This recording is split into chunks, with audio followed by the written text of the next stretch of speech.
Olá a todos. Nesta videoaula vamos falar um pouco de moedas conversíveis e não conversíveis. Uma moeda conversível pode ser prontamente trocada por outras. Essa moeda é chamada de moedas fortes. São as mais conversíveis. Por exemplo, o dólar americano, norte-americano, o iene, libra, o euro. Então isso são as moedas consideradas moedas fortes. A maioria das transações usa essas moedas e os países preferem mantê-las como reserva por causa de sua força e estabilidade. Uma moeda não conversível é utilizada em transações domésticas e não é aceita em transações internacionais. E nós temos uma lista delas, né, que nós vamos estar falando algumas aqui, mas vocês têm aí uma lista grande na vossa apostila que foi enviada: peso argentino, real brasileiro, peso chileno, renminbi chinês, peso colombiano, libra egípcia, a rúpia, né, Indonésia. Então, essas são moedas inconversíveis, né, que é trabalhada apenas dentro do seu território, né, doméstica. Dentro dessa questão da conversibilidade de moeda, nós temos a questão da fuga de capital. E isso ocorre com uma frequência rápida, né? A venda, o que é a fuga de capital de um país? A venda das reservas em moedas de uma nação ou a conversão em uma moeda estrangeira. Então, quando você faz essa conversão, há uma fuga de capital. Os governos impõem restrições à convertibilidade da moeda para evitar a fuga de capital e preservar seu suprimento de moedas fortes. A fuga de capital compromete a capacidade de um país de atender ao serviço de débito e ao pagamento pelas importações. Então, quando isso ocorre, né, quando ocorre a conversão, né, da moeda, há uma fuga de capital, né? E o governo não tem interesse nessa fuga de capital. Entre 1979 e 1983, houve uma evasão em torno de 90 bilhões no México, quando os credores estrangeiros perderam a confiança na economia mexicana e os investidores retiraram seu dinheiro do país. Então veja que é muito complicado esta questão, né, da conversibilidade de moeda, né, e daí o interesse do país se manter, né, a integridade política, a integridade econômica, em crescimento econômico, alinhado com a globalização, para que isso não venha a ocorrer dentro do país, né? A fuga de capital. Mercados cambiais estrangeiros. O que é isso? Câmbio estrangeiro representa todas as formas de moeda comercializadas internacionalmente, incluindo moedas estrangeiras, depósitos bancários, cheques e transferências eletrônicas. Isso que é o câmbio estrangeiro, né?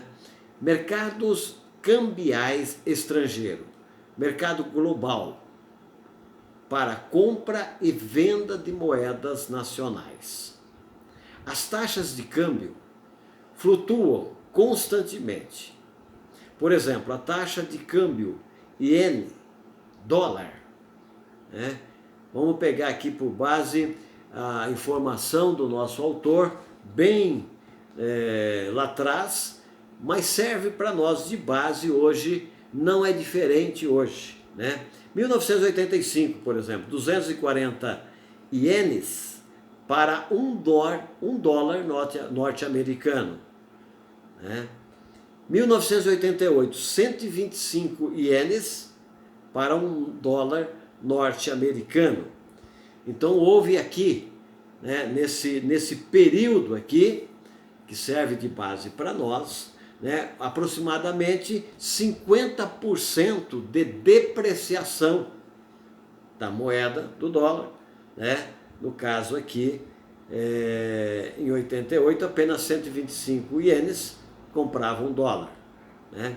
Resultado, queda nas exportações japonesas para os Estados Unidos e aumento nas exportações dos Estados Unidos para o Japão. Então veja que a questão da moeda estrangeira, né, ela é importante nós estarmos verificando essa questão. Como as taxas de câmbio são determinadas em um mercado livre, o preço de qualquer moeda é determinado por oferta e demanda. Se há uma procura pela moeda, né, o preço aumenta, o valor dela aumenta, ela é valorizada, né? Se não há demanda, né, o seu valor é depreciado. Quanto maior a oferta de uma moeda, menor seu preço. Se eu ofertar muitas, né, se tiver no mercado muitos dólares, ele vai cair, né? Quanto menor a oferta de uma moeda, então quanto menor a oferta de uma moeda, maior seu preço.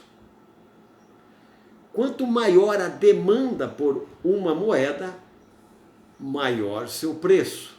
Então, se há uma busca grande pelo euro, naturalmente ele vai ser supervalorizado aqui.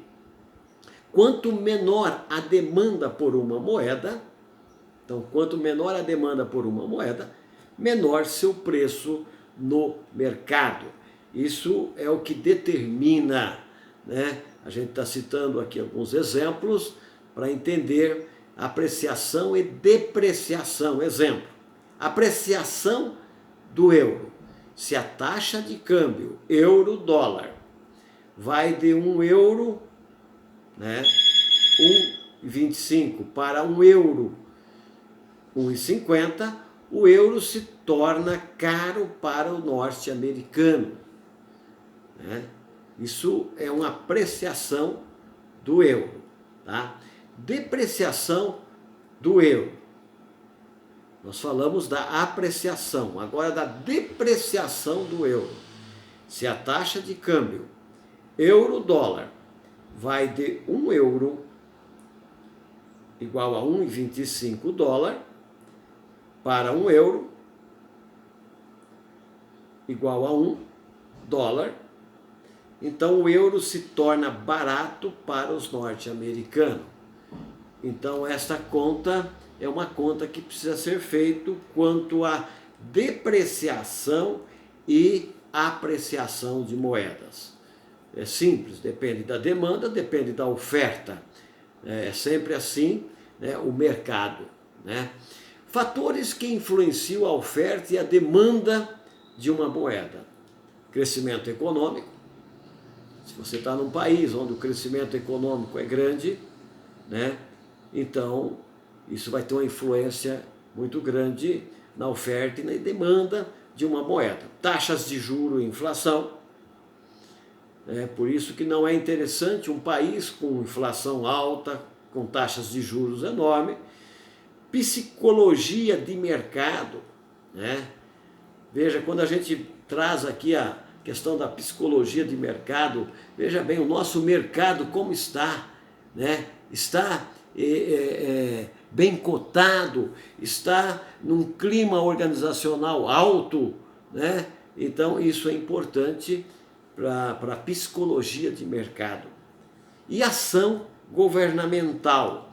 Esses 4 itens, eles têm uma influência muito forte na questão da moeda. Crescimento econômico. O que é isso? Como é que ele acontece? O crescimento econômico é o aumento no valor de bens e serviços produzidos por uma economia, né? Isso, quando nós temos as nossas coisas produzidas dentro do nosso país valorizado, então isso se chama crescimento econômico, geralmente medido como aumento anual em PIB real. Então, quando a gente vê, tudo é aferido dentro de um país, né? Quando o PIB nosso está alto, né, isso é sinal que nós estamos num crescimento econômico, né? E isso, nossos bens e serviços, aquilo que é produzido, né, tem então uma valoração diferenciada no mercado estrangeiro. A inovação e empreendedorismo levam a atividades e demandas de negócios. Veja que um país não pode ficar estagnado, né? Nós precisamos estar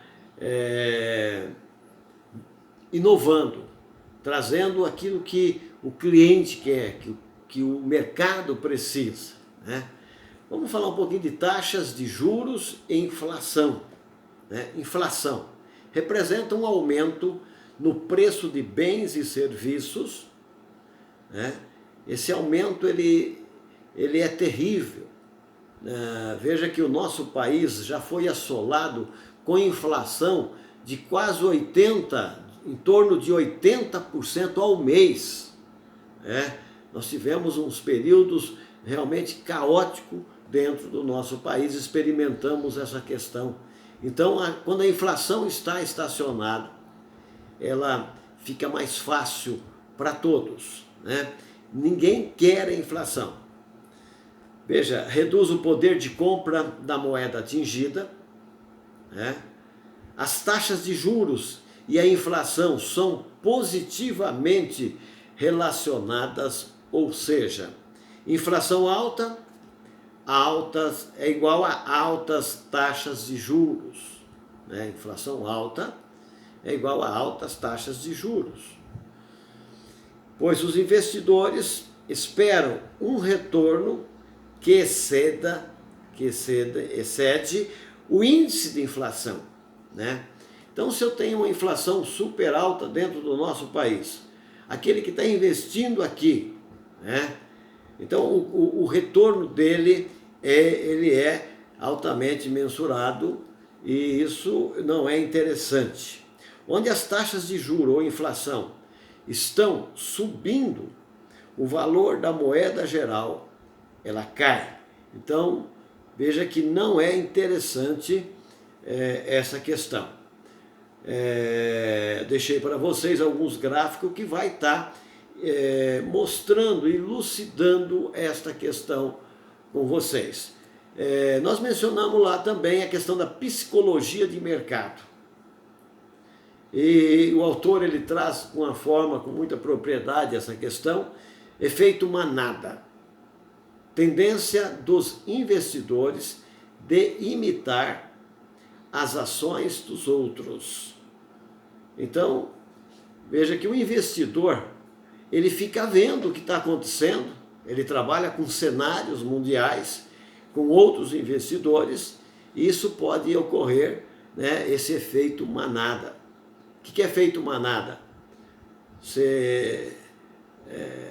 Quem conhece bem aqui no interior, quando há o estouro da boiada, todos os animais, toda a boiada corre para um lado só. Isso é o efeito manada, ou seja, vai com tudo, né? Um puxa o outro, tá? Isso é uma psicologia de mercado muito desfavorável, né? Quando o investidor fala, aqui está ruim, eu vou para outro lugar, e aí o outro investidor, outro, então isso é prejudicial para um país. Momentum trading. Os investidores compram ações cujos preços vêm subindo e vendem-nas quando os preços estão caindo. em geral, é realizado com computadores que fazem compras ou vendas em grande escala, quando os preços dos ativos atingem determinados níveis. Por exemplo, no início dos anos 2000, a Argentina teve a experiência de uma fuga de capital em massa, quando o governo anunciou a inadimplência em relação aos seus débitos internacionais. Veja que todos os investidores quiseram cair fora, né? E isso é o que se chama de psicologia dentro da nossa matéria. Ação governamental. Os governos intervêm para influenciar o valor de sua própria moeda. É claro, né? É normal o governo ele fazer trabalhos, né, procurar influenciar a valorização da sua moeda. A valoração, isso é interessante para o país. Por exemplo, o governo chinês intervém regularmente para manter o renminbi desvalorizado, garantindo que as exportações chinesas continuem fortes. Veja que ele deixa o renminbi num valor muito acessível, que faz com que outros países comprem, né, que é o que está ocorrendo, que ocorre, né, no dia a dia com a China, tá certo? Uma intervenção é conduzida via o Banco Central de uma nação, comprando e vendendo moeda no mercado cambial estrangeiro. Então, o Banco Central é o que comanda, que trabalha toda esta questão aí, né? O valor da moeda afeta o superávit ou o déficit comercial. Então, uma moeda, né, um país é superavitário ou deficitário, tudo está ligado à moeda, né? O superávit comercial. As exportações de um país excedem as importações. Pode resultar de uma desvalorização da moeda, né? Então, veja bem, quando as exportações forem maiores, né, exceder a importação, isso dá um superávit comercial, que é uma situação interessante. Um déficit comercial. As importações de uma nação excedem suas exportações. Então você compra mais, você traz mais produtos de fora do que você está exportando, né, causando uma fuga de moedas estrangeiras. Então aí, nesse caso, a reserva no país de moedas estrangeiras vai embora, tá certo? Então, na verdade, isso é uma fuga da moeda estrangeira. Balanço comercial. A diferença entre o valor das exportações e importações de um país. Então, essa questão é importante a gente estar colocando para vocês, tá certo? Que é o balanço comercial, a diferença da exportação e importação. Vamos falar um pouquinho do Acordo de Bretton Woods, assinado por 44 países em 1944. Veja que tudo isso que nós estamos falando, os países estão, de certa forma, atrelados por acordos, né? Por acordos. E vamos ver o que aconteceu nesse Acordo de Bretton. O Bretton atrelou o valor do dólar a um valor estabelecido do ouro, a uma taxa de 35 dólares a onça. Então, veja, essa questão, atrelar o ouro, né? Atrelar o valor do dólar a um valor estabelecido do ouro, tá? A uma taxa de 35 dólares a onça. Isso foi estabelecido num acordo entre esses 44 países. O governo norte-americano concordou em comprar e vender ouro para manter a taxa fixada. Então, a venda do ouro faz com que mantenha essa taxa, né, fixada. Todos os outros signatários atrelaram suas moedas ao dólar norte-americano, concordaram em manter esse valor via intervenção do Banco Central. Então, um banco que estaria controlando esta questão, esse acordo de Bretton. O sistema manteve as taxas cambiais estáveis por 25 anos.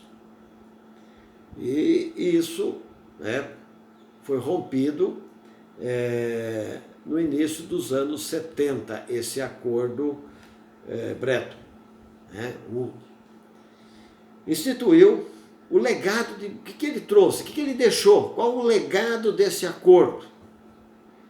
Veja, instituiu o conceito da cooperação monetária internacional entre os bancos centrais. Então, os bancos centrais de cada país, né, trabalharam de tal forma, alinhado, harmonicamente, para que esse acordo, então, ficasse tanto tempo aí funcionando entre esses países. Estabeleceu o conceito de taxas cambiais fixas para minimizar o risco monetário.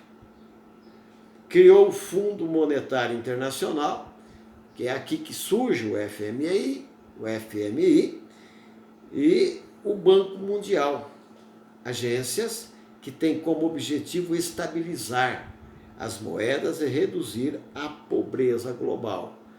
Então, veja bem, quando um país sai fora do controle, como nós temos hoje a Venezuela, dando aí, né, um trabalho grande, tá? Então, isso ocorre nesses bancos centrais, né, Banco Mundial, para ter esse controle aí da situação. O atual sistema cambial. As economias mais avançadas, por exemplo, Europa, Japão e Estados Unidos, usam o sistema cambial flutuante. O valor de uma moeda flutua de acordo com as forças de mercado, com pouca intervenção governamental. Então, flutuante porque então tem essa demanda, a oferta e procura, né? Então, nesse caso aqui, esses países deixam livre para que não haja muita intervenção governamental nesta questão. Muitas economias desenvolvidas e mercados emergentes usam o sistema cambial fixo. O valor de uma moeda é designado em uma taxa específica ao valor de outra moeda. Por exemplo, China e os países africanos, né? Então, eles mantêm esse sistema cambial fixo, né? Os sistemas internacionais monetários e financeiros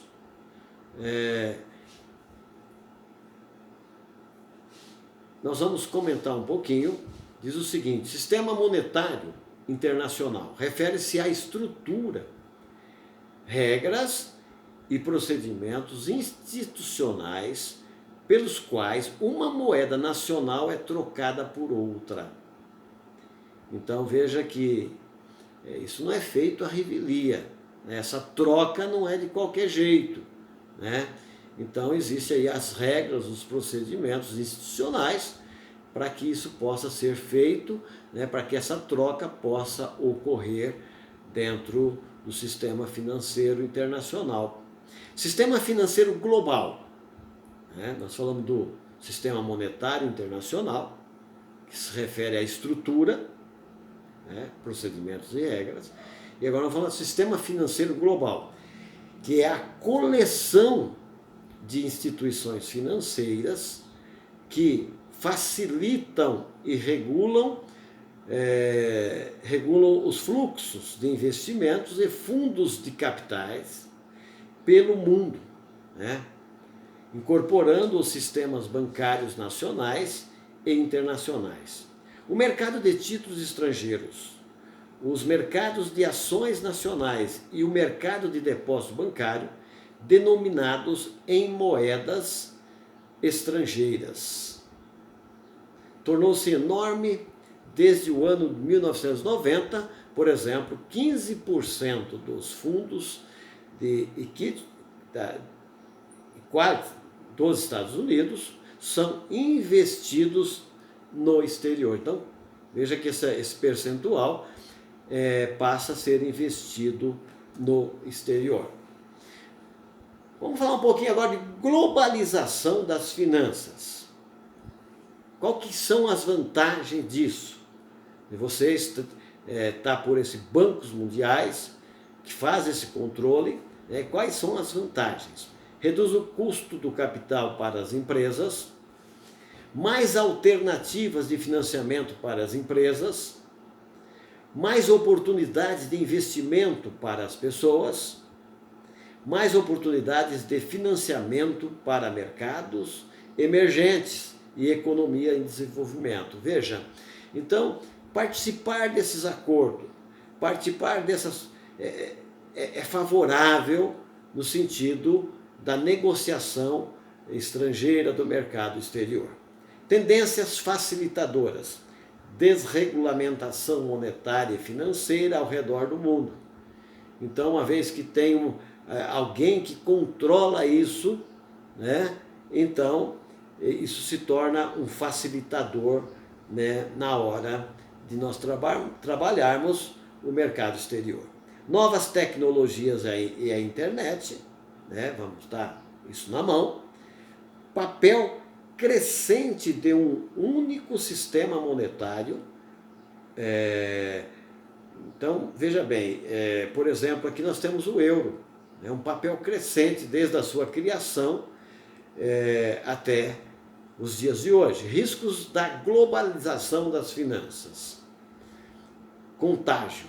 O que é isso? Tendência de uma crise monetária ou financeira em um país se espalhar rapidamente para outros países, devido à integração financeira mundial. Então, se nós estamos num mercado integrado, né, então os riscos também passam a ser de todos. Exemplo, crise da Ásia no final dos anos 90, atingiu todos esses países, né? Os fluxos de capital são muito mais voláteis do que os investimentos do tipo ID, que é o investimento, né? É o investimento direto estrangeiro, né? Então, isso é interessante a gente estar observando. A instabilidade financeira piora devido a estruturas regulatórias subdesenvolvidas e monitoramentos bancários e dos setores financeiros insuficientes. Então, há esses riscos muito grandes, né, na globalização das finanças. Tá?